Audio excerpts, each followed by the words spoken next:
Civil cases में अक्सर जो डिलेज होते हैं उनका मेन काज एक होता है एडजमेंट्स। अब एडजमेंट हद से ज़्यादा अगर हों तो इस केस में क्या कॉन्सिक्वेंस होंगे, क्या पैनल कोई कॉन्सिक्वेंसेस हो सकते हैं या नहीं हो सकते, आज की वीडियो इसके ऊपर है।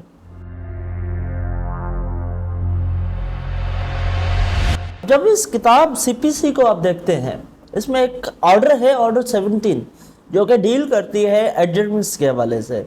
ऑर्डर 17 का रूल 3 अगर आप देखें, उसमें कहता है कि where any party to a suit to whom time has been granted fails to produce his evidence or to cause the attendance of his witnesses or to perform any other act necessary to the further progress of the suit for which time has been allowed, the court may, notwithstanding each default, proceed to decide the suit forthwith. अगर किसी भी party ने for suppose किसी भी वजह से adjournment लिया है कि मैं नेक्स्ट डेट में एग्जामिनेशन कराऊंगा अपने विटनेसेस की, और नेक्स्ट डेट में वो एग्जामिनेशन नहीं कराता, तो सूट जो है वो डिसाइड हो सकता है, कोर्ट उसे डिसाइड कर सकता है।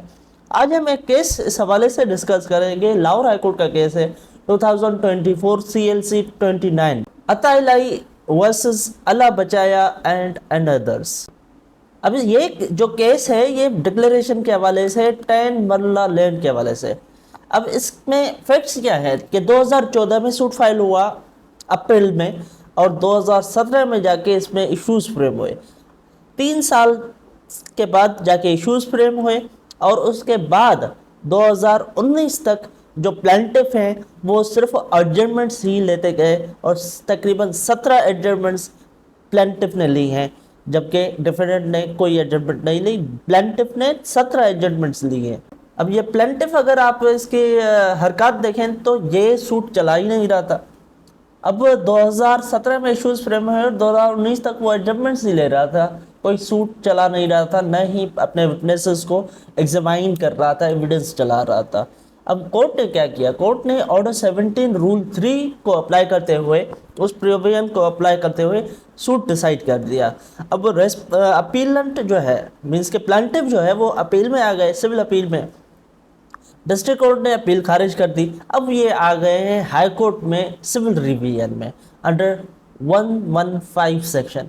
अब प्लेंटिफ के जो आर्ग्यूमेंट्स हैं वो ये हैं कि जो जब ये 17 रूल 3 के तहत ऑर्डर हुआ है, उस दिन प्लेंटिफ मौजूद था अदालत में, और court was required to allow the plaintiff to lead the evidence, और जो इन्होंने एविडेंस लीड करने नहीं दी और 17 रूल 3 में डिसाइड कर दिया। इट मीन्स के ऑर्डर आर्टिकल 10A जो फेयर ट्रायल का आर्टिकल है उसकी वायोलेशन हुई है, क्योंकि सिर्फ और सिर्फ टेक्निकलिटीज की बुनियाद पे सूट को डिसाइड कर दिया गया है। जबकि जो रेस्पोंडेंट हैं वो उनके आर्गूमेंट्स ये हैं कि इन्होंने प्लेंटिफ ने सक्सेसिव जो है वो एडजमेंट्स लिए हैं। रेस्पोंडेंट कौन है उस सूट में? डिफेंडेंट्स हैं। अब इनका कहना है कि प्लेंटिफ जो है सक्सेसिव एडजमेंट्स लेते जा रहे हैं, कोई केस नहीं चला रहे थे। 17(3) की जो रिक्वायरमेंट्स हैं, एटलीस्ट 2 रिक्वायरमेंट्स हैं, वो दोनों इस केस में पूरे हो रहे हैं। तो मीन्स के जो डिसाइड हुआ है और अपील डिसमिस हुई है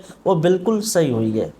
अब जब कोर्ट ने बजाते खुद रिकॉर्ड को, हाई कोर्ट ने रिकॉर्ड को एग्जामाइन किया, तो पता चला 15 अप्रैल 2017 को इशू फ्रेम हुए हैं, और जो ऑर्डर 17 रूल 3 के तहत ये आया है वो 24 जून 2019 को आया है। मीन्स के एटलीस्ट 2 ईयर्स यहाँ पे गुजर गए हैं, जबकि प्लेंटिफ ने कोई अपना केस नहीं चलाया, अपना प्लेंटिफ की एग्जामिनेशन वगैरह, विटनेसेस के एग्जामिनेशन नहीं कराए, और सक्सेसिव जो है एडजमेंट्स फाइल किए। इस दौरान 2 साल के दौरान प्लेंटिफ ने तकरीबन 17 एडजमेंट्स दिए, जबकि रेस्पोंडेंट ने कोई एडजमेंट नहीं दिए, डिफेंडेंट ने कोई एडजमेंट नहीं दिए, हार्डली कोई एडजमेंट दी होगी, लेकिन प्लेंटिफ ने 17 एडजमेंट्स दिए। सेवरल हियरिंग्स जो हुई हैं ट्रायल कोर्ट में, उन्होंने इनको वार्निंग भी हुई है, सेवरल वार्निंग हुई हैं, एटलीस्ट 3 मरतबा इन पे जो सिंपल कॉस्ट इम्पोज हो चुकी है, लेकिन इनके डिलेइंग टैक्सेस ये थे कि कभी वकील साहब नहीं आ रहे थे, कभी प्लेंटिफ नहीं आ रहे थे, तो एडजर्न ही मैटर हो रहा था 2 साल से। और हाई कोर्ट ने भी जो इंस्टेंट रिवीजन पिटीशन है, सिविल रिवीजन है, इसको भी डिसमिस कर दिया, और मीन्स के केस ख़त्म हो गया। اب اس حوالے سے سپریم کورٹ کی لیٹسٹ ججمنٹس بھی ہیں، 2020 کی، 2015 کی ججمنٹس ہیں کہ جب آرڈر 17 رول 3 کی اپلائی ہو جائے، پینل پروویژنس ہے نا یہ اپلائی ہو جائیں، تو پھر مینس کہ کوئی کنسیشن جو ہے وہ پلانٹف کو نہیں دینا چاہیے، کوئی کسی پارٹی کو نہیں دینا چاہیے، آرڈر کر دینا چاہیے، ٹھیک ہے۔ اور اس کے علاوہ جب 2020 SCMR پیج نمبر 300 میں یہ کہا گیا ہے کہ جب کورٹ یہ ڈیسائیڈ کر لے کہ اب لاسٹ چانس ہے، تو اٹ مینس کہ لاسٹ اینڈ فائنل چانس، یہ نہ ہونی چاہیے کہ لاسٹ چانس پھر لاسٹ اینڈ فائنل چانس پھر entirely last and final chance, یہ کیا ہے؟ یہ قانون کی موکری ہو رہی ہے۔ تو سپریم کورٹ نے 2020 SCMR 300 میں کہا ہے، غالباً جسٹس اعجاز الحسن تھے، کہ ایڈجرمنٹس کو کرب کی جائے، ختم کر دی جائے، اور جب لاسٹ چانس ہو تو اٹ مینس یہ لاسٹ چانس ہے۔ ٹھیک ہے جی، نیکسٹ ویڈیو میں ملاقات ہوتی ہے، تب تک کے لیے اللہ حافظ۔